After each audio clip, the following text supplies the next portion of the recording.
minsan hindi rin natin natutupad ito.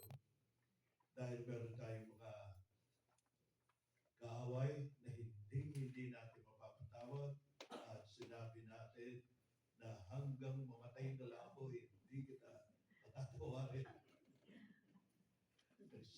Nagsahulian na ng kandila. Pero isipin ninyo, dadalhin niyo ba sa buhay na walang kaganyan? Dadalhin niyo ba? Hindi. Ano ang dadalhin natin? Pag umarap na tayo sa ating Panginoon, sasabihin natin, Panginoon, mabigat pa rin ang dala-dala ko. O sige, diyan ka muna ha. At huwag ka muna papasok dito sa langit ha.